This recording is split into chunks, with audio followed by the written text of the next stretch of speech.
My opinions on the King of the Kaiju are no secret. One look at my channel and you'll see Goji galore. So when I heard that there was a new teaser coming for Godzilla Minus One, my heart nearly skipped a beat. I don't really keep up with Japanese news, so I didn't even know one was coming. I just saw it trending on Twitter. And let me tell you, when I saw the teaser, I was shaking. My anticipation for this film was through the roof. My hypometer was reaching critical levels of overexcitement, and I couldn't help but think, good God, this gargantuan Godzilla goes crazy over Japan. And it's crazy because by modern standards, it's not even that big of a Godzilla design, but he felt big. He doesn't need to be 150 meters tall. 150 feet is more than enough. And then an actual trailer came not long after. And when this one dropped, I saw his dorsal fins weren't only lighting up, but they started popping out of his back. I think I woke up 3 days later somewhere in New Mexico having married a sheep. It was wild. Never overdose on hype. Trust me, it wasn't a pleasant experience.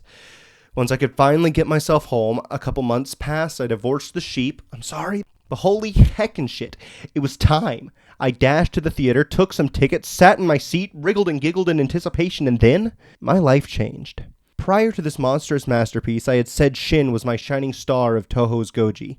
That's because I've always found much more enjoyment in Godzilla as a folly of man rather than Godzilla versus somebody movies.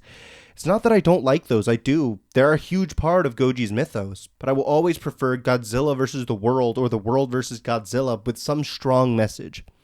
In 1954's Gojira, Godzilla was a stand-in for nuclear devastation, with shots directly inspired by post-war Japan, both from the firebombings and the nuclear detonations over Hiroshima and Nagasaki. And much like those horrible things, there was a trail of devastation left in the monster's wake. And the ending speaks to the horrors of escalation and how we're always building new monsters. In 2016, Shin Gojira spoke to a more modern sensibility with a new political culture and climate. The monster was a stand-in more for the incompetence of bureaucracy, referencing Japan's slow response time to the Fukushima nuclear disaster, as well as other government slow responses to climate change. Godzilla here isn't as much a creature of nuclear war, but rather a walking natural disaster, with many of the shots directly inspired by photos and videos of tsunamis and earthquakes. Godzilla is an ever-changing, pertinent threat that the world simply keeps pushing back, thinking somebody else can take care of it until it's too late. And then, they can't stop him. So they treat the symptoms of their failure rather than curing it. They freeze him, and you're just left to live with it. So that's the bar I was holding -1-2 in my head. Shin Godzilla is one of my absolute favorite films of all time, and it's by far my favorite Goji film. So to beat it, it wasn't a humble task. And so I sat down, finished Godzilla -1, and my god, Zilla had been dethroned. Godzilla -1 is a deeply intriguing film, and director Takashi Yamazaki absolutely nailed not only the design, mannerisms, and everything else about Godzilla, but he matched the terror of the original. He found a way to tell a deep period piece about the horrors of war, brutalities of the imperialist regime in World War II Japan, PTSD, survivor's guilt, rebuilding only to fail, and so much more. All while being a Godzilla movie. Absolutely incredible task, sold by an incredible cast. If you haven't seen this film yet, please do. I'm not sure how much longer it'll be in theaters, but if it is in theaters where you live, go see it on the big screen. You will be missing out if you don't. This was a crazy theatrical experience. Every gunshot was explosive. Every beat of the beast's feet shook the room. When he roared, I felt it in my chest, and I've never been to a film like that. The terror of Godzilla is real. You feel for these human characters more than ever before. In Shin Godzilla, the human characters are caricatures by comparison. They're incompetent fools satirizing the government's bureaucratical process. You're not meant to care for them as much. But here, everyone's worth caring about. The human story alone would have made an incredible film, and that's why it works.